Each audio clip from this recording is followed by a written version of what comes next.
Chapter 20 on Pilgrimage. Hasten to perform the obligations of Hajj and Umrah as soon as you are able. Beware of postponing them while able, for you may lose the ability or die while this duty is still incumbent, and you will then be deemed neglectful. Whenever able, perform supererogatory acts of Hajj and Umrah just as you perform any other supererogatory devotion. When you decide to go on Hajj, you must learn its necessary acts, its sunnahs, and its invocations. You must also learn how to locate the Qibla, the concessions allowed during a journey, and the associated proprieties, and the invocations to be said during it. Do not intend both Hajj and commerce at the same time. You should only take such worldly goods as you intend to spend on the road. If you must trade, then avoid anything that may distract you from the correct performance and the due respect for the rites ordained by God.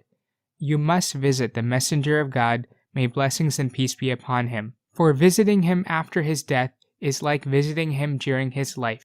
He is alive in his grave, as are all the other prophets. It is churlish to go to the house of God for Hajj, and then neglect to visit God's beloved for no overwhelming reason. Know that if you had come walking on your head from the farthest land of Islam to visit him, may blessings and peace be upon him, you would not even have begun to render thanks for the guidance that God gave you through him. When you wish to do something of consequence, such as traveling or marrying, consult one of your brothers in whose knowledge and awareness you are confident. If the advice he gives you conforms to what you have in mind, then pray 2 rak'ahs with the intention of making the right choice, istikhara, and say afterwards the well-known prayer. The Prophet has said, may blessings and peace be upon him, the one who does istikhara never fails, and the one who consults others never regrets it.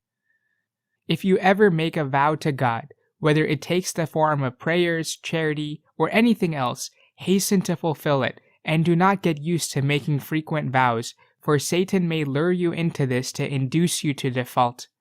If you swear to do something, and then find it better not to do it, or vice versa, then do whatever is best and expiate for your oath. Beware of swearing or testifying on the basis of conjecture, even if you are almost certain, let alone when it is illusory or dubious. If your oath ever leads you to take another Muslim's money wrongly, your duty is to return what you have taken and expiate for your oath. This consists in either feeding 10 indigent people with a measure of food for each, or clothing them, or setting free a slave. If you cannot do any of these things, then fast 3 days. Never swear falsely, for this destroys homes and plunges the one who does it in the fire of hell. Beware greatly of false testimony, for it is one of the greatest sins, and the Prophet, may blessings and peace be upon him, has associated it with idolatry. If to abstain from testifying when able to is a great sin, what then must be the case with deliberate falsification? We ask God for safety before the advent of regret.